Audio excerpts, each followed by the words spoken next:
Tenemos a Greyla Álvarez en Miami. Vamos a ver si conectamos con ella. Nos pone en pantalla. Hola Greyla, ¿qué tal? ¿Cómo estás? Hola, buenos días. Desde Miami, muy tempranito por acá.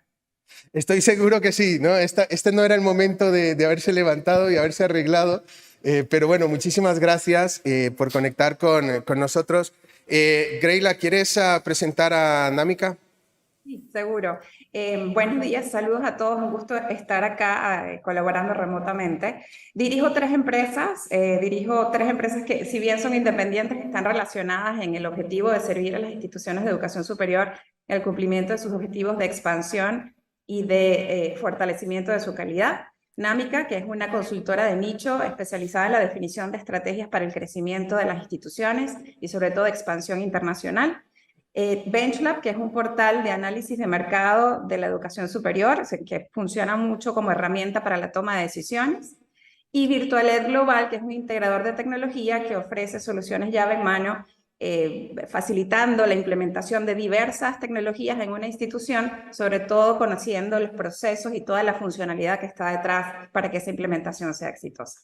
Atendemos instituciones en América Latina, Estados Unidos y en España también.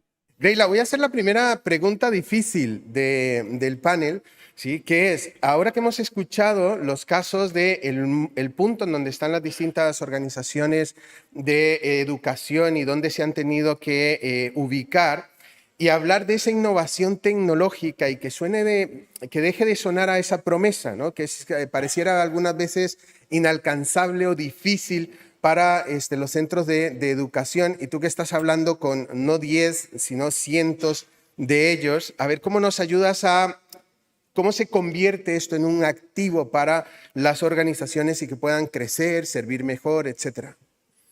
Sí, yo creo que lo primero es entender que no es opción, sobre todo en un momento en el que estamos viendo en algunos países, y sé que en España también estamos viendo este fenómeno de contracción de las matrículas, donde no necesariamente estamos creciendo como se crecía en los últimos años, sino que en algunos casos está estabilizado y en otros está bajando, y en el que la única manera que estamos viendo que realmente se puede crecer es ampliando la oferta a una oferta online, no solamente por la oportunidad que nos dio la pandemia, como lo mencionaban compañeros en el panel, sino porque es la necesidad. Entonces, estamos viendo que las instituciones de educación, escuelas de negocio pequeña de 500, 800 alumnos, a universidades grandes de 100.000 alumnos, están implementando tecnologías, inclusive las mismas tecnologías. Entonces, ya ese concepto de inalcanzable estamos viendo que no, que está cada vez más aterrizado, porque además esta pandemia también trajo mucha innovación tecnológica y lo que era muy costoso de implementar, ahora se está haciendo cada vez más accesible. Ahora, el reto no es solamente poder pagarlo, estamos viendo que están apareciendo soluciones que sí pueden ser pagas por instituciones que inclusive pueden ser más pequeñas, sino el de la implementación.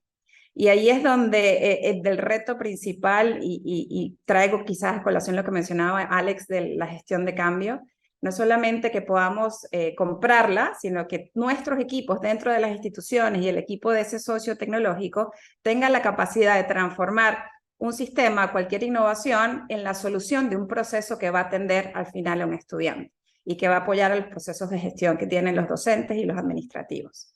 Entonces, para mí, la única manera en la que se puede realmente convertir en un activo es que esté al servicio de los objetivos de la institución, y eso pasa por tener claros cuál es nuestro objetivo. ¿Es crecer? Implemento tecnología para crecer, para matricular más, para generar leads. ¿Es virtualizar mi oferta? Implemento cualquier elemento, cualquier LMS de vanguardia que me esté dando la solución. ¿Es optimizar mis procesos de gestión? Pues puedo implementar un sistema de información estudiante como es Anthology. El objetivo es tener claro cuál es mi estrategia, hacia dónde quiero llegar y priorizar en función de ese objetivo. Así puede ser mucho más alcanzable y factible la implementación.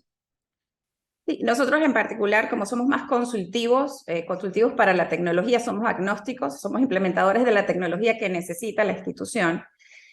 Podemos ponernos esa lupa de entender el contexto en el que está la institución, en dónde viene, todo lo que ha venido con su historia, hacia dónde quiere ir y en dónde está actuando. Si es una institución que su operación es principalmente local, nacional o inclusive internacional. Haciendo un diagnóstico bien profundo de dónde estoy hoy, y además viendo qué hay disponible en el mercado, podemos hacer ese match, esa combinación, para poder cerrar la brecha. Ese es un ejemplo clarísimo de cómo, por ejemplo, hay una versión de SAP, que es un ERP, que sí funciona mejor para las instituciones grandes, pero luego hay una versión mucho más ligera, que es la que estamos implementando en las instituciones pequeñas. Con el tema del SIS, hay SIS mucho más complicados que funcionan para las grandes, hay unos sistemas de información del estudiante que son mucho más ligeros y más sencillos, que inclusive han sido desarrollados desde dentro de las universidades. Entonces yo creo que lo primero es entender dónde estoy y hacia dónde quiero ir, ver qué hay afuera, qué están haciendo los demás, entender qué ha funcionado y ver cómo yo puedo adaptar esa tecnología de acuerdo a esa necesidad y a esa priorización. Y poniendo al estudiante siempre como lo primero. Yo creo que cuando hablamos de transformación digital a veces se nos olvida que el objetivo de la transformación digital es servir mejor al estudiante. Entonces nosotros acompañamos en ese proceso de siempre volver a tierra y conectar con ese objetivo y ese fin principal, que es el de dar un mejor servicio. Greyla, volviendo otra vez a esa oportunidad maravillosa que tienes tú para hablar con tantas instituciones y como le he pedido a todos que tengan ahí preparado para tomar nota, a ver si nos cuentas 2 o 3 lecciones que estén realizando hoy organizaciones de educación preparándose para ese nuevo futuro. Sí, quizás contándoles sobre el cómo hacer implementación de tecnología, ya que todas lo van a tener que hacer y todas están embarcadas en mayor o menor escala en este proceso, es el cómo hacerlo. Y lo que nos hemos dado cuenta que funciona mejor, Marlon, es la implementación progresiva. O sea, si bien podemos hacer un proyecto que tenga una visión de mediano o largo plazo, estructurarlo de manera que tengamos quick wins, victorias tempranas, que podamos dividir ese proceso o ese proyecto en módulos para que además nuestros equipos en esos procesos de implementación también puedan tener esas victorias que les dé la energía, que les dé la gasolina para seguir en ese proceso de implementación. Eso hemos visto como una gran lección aprendida y que les recomiendo a todos seguir. Y quizás un segundo tiene que ver con quién implementamos la tecnología o cómo seleccionamos a un partner tecnológico que nos acompañe en todo el proceso. Y quizás más allá de lo obvio, que es que tenga las credenciales adecuadas, que tenga la experiencia, es que nosotros podamos sentir que realmente hay una alianza en ese trabajo. Y eso hemos visto cómo ha evolucionado el modelo de trabajo conjunto de un partner tecnológico, sea un fabricante o sea un implementador o un integrador, a cómo está trabajando con las instituciones. Porque nos hemos dado cuenta que el partner o el integrador que no conoce desde adentro la institución o que no entiende cómo funciona una institución de educación superior, tiene todo un proceso de aprendizaje o de entender el objetivo y el proceso de esta organización que le va a tomar mucho tiempo. Entonces les diría que tenga experiencia específica en instituciones de educación superior, pero que además entienda ese objetivo, o sea, el objetivo que tiene la organización.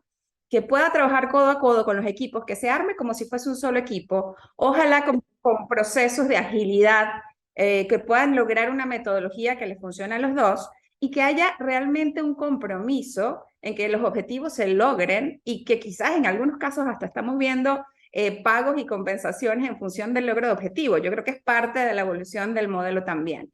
Eso hace que esa implementación de tecnología también se haga más accesible, volviendo quizás al punto que comentábamos antes, y que una institución que quizás sea un poco más pequeña y que esté poniendo un gran porcentaje del dinero disponible en poder hacer una implementación, se sienta un poco más seguro, porque primero va a tener esos quick wins y luego lo va a estar haciendo con un partner, con un socio, que lo va a acompañar durante todo el proceso. Os voy a pedir a todos tendencias. Yo quiero que puedan compartir con el público, ok, qué es lo que viene, cuáles son las prácticas en las que tenéis que tener presentes, porque estamos innovando con tecnología para evolucionar la academia. Entonces, empiezo contigo, Greyla. Sí, yo creo que aparte de lo que han mencionado del foco en inteligencia artificial y en cómo lo podemos utilizar en la academia, pero también para atender al estudiante, nosotros acabamos de terminar un proyecto donde estamos implementando bots, implementando robots que pueden responder a las inquietudes del estudiante, por ejemplo, para el proceso de inscripción, pero también dentro del proceso de formación. La personalización de los contenidos creo que es muy importante y lo estamos viendo cada día más. Pero quisiera irme también hacia la parte de gestión de las universidades, aparte de tecnologías específicas que estamos viendo. Y se los mencionaba al principio, hay una oportunidad muy, muy grande gracias a la tendencia de la globalización y de las barreras completamente difusas, las barreras geográficas, que es la internacionalización de la formación. Y para las escuelas de negocios españolas esto es una oportunidad inmensa, pero que nos obliga obviamente a hacer cambios dentro de la institución para poder estar listos a ofrecer un programa o un portafolio de programas que se adapte a un estudiante internacional. Entonces, eso pasa por tener toda la tecnología que nos permita matricular un estudiante de cualquier país. Hay una suite que hay que montar, ¿no? Para poder generar esos leads, convertirlos y también poder efectivamente hacer una facturación. Necesitamos tener el proceso de atención al estudiante también adaptado para poder atender a este estudiante internacional, y la plataforma obviamente de aprendizaje está dentro de este proceso. Si nosotros entendemos que eso es el futuro inmediato, hay casos exitosos y ustedes quizás los conocen de escuelas de negocio internacionales con muchísimo éxito en América Latina, de las cuales es su principal fuente, de hecho, de crecimiento en este momento. Que sepan que todas tienen esa oportunidad, pero necesitamos poner la tecnología que esté al servicio de lograr ese objetivo. Yo creo que sí entendemos que esa tendencia, como les digo, es más desde la gestión que dentro del proceso de formación, pero que es igual de importante, y si la aprovechamos de una manera efectiva, compartiendo la inversión, ese presupuesto tan justito que tenemos en las instituciones, para incorporar esas dos tecnologías, tanto lo que sirve al estudiante como el proceso de gestión, yo creo que va a ser una combinación ideal para poder entonces mantener esos niveles de crecimiento y en muchos casos inclusive de supervivencia de algunas instituciones. Pero sí les quería transmitir el mensaje de oportunidad que existe en el mercado hispano, inclusive en el mercado hispano de acá de los Estados Unidos.